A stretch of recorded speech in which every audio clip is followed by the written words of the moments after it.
Beef कढ़ाई। बाबू भाई food की इस वीडियो में मैं आज आपको बीफ की कढ़ाई बनाने की एक ऐसी ज़बरदस्त रेसिपी देने वाला हूं जिसको बनाने के बाद और फिर खाने के बाद आप खुशी से नाचने लग जाएंगे। इस रेसिपी में मसालों का ऐसा बैलेंस है जिसको बनाने के बाद आपको इसमें फ़र्क तलाश करना बड़ा ही मुश्किल हो जाएगा। तो चले सीखते हैं कि ये रेसिपी मैंने कैसे तैयार की है। उससे पहले आप मेरे चैनल को सब्सक्राइब कर लें और बेल आइकन को भी दबा लें ताकि हर वीडियो का नोटिफिकेशन आपको बर वक्त मिल सके।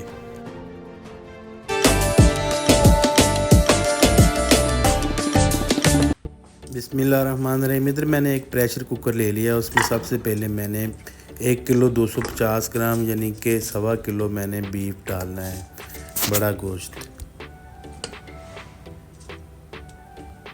अच्छा जी, बीफ चला गया तो अभी मैंने 150 ग्राम यानी कि 150 ग्राम बारीक कटे हुए प्याज ऐड करने हैं। प्याज ऐड करने के बाद मैंने इसमें टमाटर 100 ग्राम थोड़े मोटे कटे हुए टमाटर ऐड कर देने हैं। इसके बाद मैंने 8 से 10 हरी मिर्चें ली थी, उनको मैंने चॉप कर लिया, वो मैंने इसके अंदर ऐड कर देनी है। अब आ गया कि लहसुन अदरक का पेस्ट यानी कि जिंजर गार्लिक पेस्ट, 2 टेबलस्पून मैंने इसमें जिंजर गार्लिक पेस्ट ऐड कर देना है। इसके बाद आगे स्पाइसेस। बिस्मिल्लाहिर्रहमानिर्रहीम। सबसे पहले मैंने 1 टेबलस्पून और उससे थोड़ा सा ऊपर मैंने इसमें साल्ट ऐड करना है।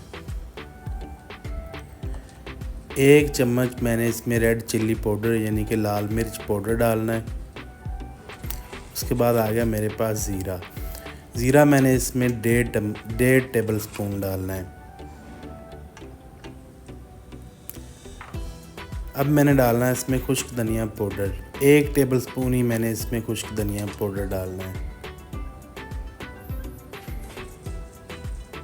हल्दी 1/2 टेबलस्पून मैंने इसमें हल्दी ऐड कर देनी है। इसके बाद मैंने 1 गिलास इसमें पानी ऐड करना है। पानी ऐड करने के बाद मैंने इसको मिक्स कर देना है अच्छी तरह से, और मिक्स करने के बाद मैंने इसको प्रेशर लगा देना है। प्रेशर मैंने इधर 20 मिनट लगाना है। आपके पास आपने अपनी हिसाब से प्रेशर लगाना है कि जैसा आपके पास कुकर हो आपने वैसा ही प्रेशर लगाना, उतने मिनट ही प्रेशर लगाना है। तो प्रेशर माशाल्लाह लग गया है। फ्लेम को मैंने ऑन कर दिया है। अच्छा, जिधर विसल चलनी स्टार्ट हो गया तभी मैंने इसको पूरे 20 मिनट के लिए प्रेशर लगाना। 20 मिनट माशाल्लाह हो चुके हैं। विसल को उतार देना है। ये ढक्कन खुल गया माशाल्लाह। तो ये देखें जी, अब मैंने इसको पकाना है। इसका जो पानी है वो मैंने सबसे पहले पानी खुश्क करना है यानी कि पानी को ड्राई कर देना है मैंने।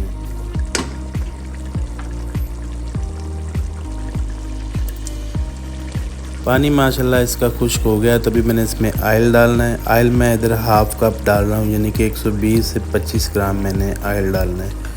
ऑयल डालने के बाद मैंने इसकी बुनाई करनी है।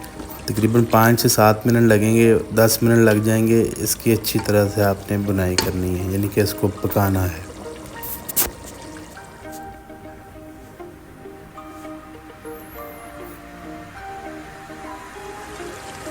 तो इधर माशाल्लाह बुनाई इसकी हो चुकी है। पूरे 10 मिनट लगे हैं। इसको मीडियम फ्लेम पे मैं पका रहा हूँ, और याद रहे कि मैं इसको प्रेशर कुकर में ही पका रहा हूँ, कोई कढ़ाई वगैरह का मैं यूज़ नहीं कर रहा।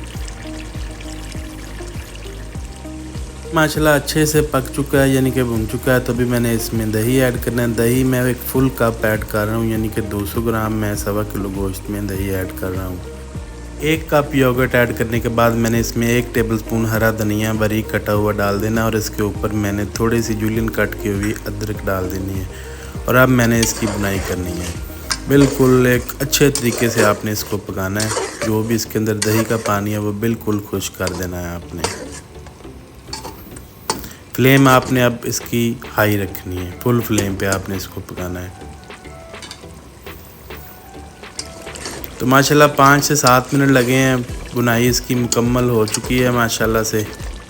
तो अब मैंने बिल्कुल एंड पे इसके ऊपर 2 स्पाइसेस मेरे रहते थे वो ऐड करने हैं। सबसे पहले मैंने गरम मसाला पाउडर ऐड करना है, 1/2 टी स्पून। आपने, मेरे पास टेबल स्पून है लेकिन आपने टी स्पून डालना है गरम मसाला पाउडर। इसके बाद मोटी कुटी हुई काली मिर्च, हाफ़ टी स्पून ही मैंने मोटी कुटी हुई काली मिर्च इसके अंदर ऐड कर देनी है। और इसको अब मैंने 2 से 3 मिनट के लिए पकाना है। 2 से 3 मिनट पकाने के बाद अब मैंने इसमें फ़ाइनल और आखिरी चीज़ ऑप्शनल है, ये क्रीम के ऐड करनी है 3 से 4 टेबल स्पून। आप डालेंगे तो एक बड़ा ही रिच सा टेस्ट आएगा और बड़ी इंशाल्लाह ताला स्मूथ सी ग्रेवी तैयार होगी। क्रीम ऐड करने के बाद मैंने इसको मिक्स कर देना है, बिल्कुल प्रॉपर इसको आपने अच्छी तरह से मिक्स करना है। और ये आपकी माशाल्लाह रेसिपी बिल्कुल रेडी हो गई है। फ्लेम आपने अब लो कर देनी है, बिल्कुल लो। और इसके ऊपर थोड़ा सा हरा धनिया और अदरक डाल के आपने इसको दम लगा देना है। 5 मिनट के लिए आपने इसके ऊपर ढक्कन लगा के दम लगा देना है। तो माशाल्लाह रेसिपी हमारी बिल्कुल रेडी हो गई है।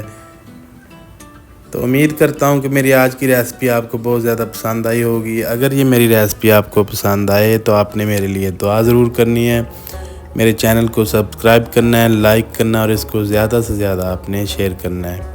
और बेल आइकन को आपने ज़रूर दबा देना है ताकि हर नई आने वाली रेसिपी की वीडियो का नोटिफिकेशन आपको बर वक्त मिल सके।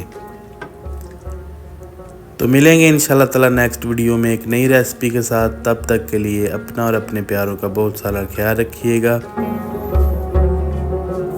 मुझे दे इजाज़त, अल्लाह निगहबान।